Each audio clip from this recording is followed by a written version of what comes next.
وعشان كلنا بنحتار في الفطار جبت لكم النهارده طريقة الكعك الدايب المظبوط حلو جدا. هنعمل النهارده كعك العيد بطريقة بسيطة للفطار وكمان لأولادنا كده لما يصحوا الصبح كده رايحين المدرسة يفطروا بيه.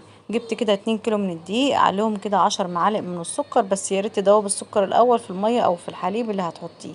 تمام، 2 كيلو دقيق عليهم 10 معالق من السكر، كيسين من الخميرة، رشة كده من الملح، وبعدين رحت جايه حاطه كيلو من السمنه، نصها سمنه بلدي ونصها زبده.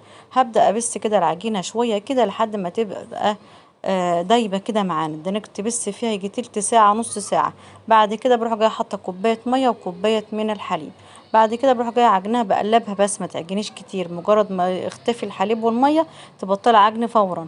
بعد كده بقطعها زي ما انتوا شفتوها كده، وسبتها كده يجي ربع ساعه وحطيتها في الفرن على درجه حراره 160 تستوي براحتها على درجة حرارة وسط بسيطة كده وهادية وبألف